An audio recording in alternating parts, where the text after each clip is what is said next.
تعالى كده اخدك في رحلة مدتها 8 سنين من تاريخ النادي الاهلي. بنبدأ الرحلة دي في سنة 2017 برحيل احمد حجازي ومليك ايفونا.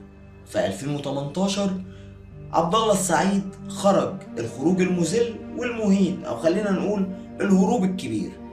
في 2019 مؤمن زكريا تعب الله يشفيه، وعمرو جمال ساب الاهلي.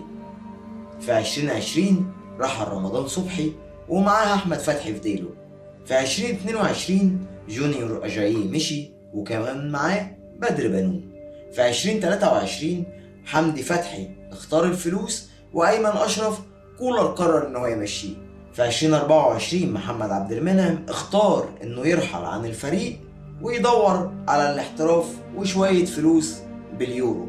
كل الاسماء دي راحت ورحلت عن الاهلي، لكنها ما منعتش الاهلي عن ان هو يكمل مسيرته ويفرض سيطرته.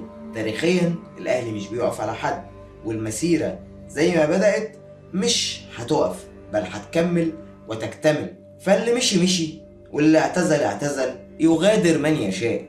وهيفضل حاجة واحدة بس مسلم بيها في كل الأجيال وفي كل العصور: الأهلي باقي ويتمدد. هم زائلون وأنا الباقي، والأهلي يعيش ولنا في الأهلي حياة أخرى.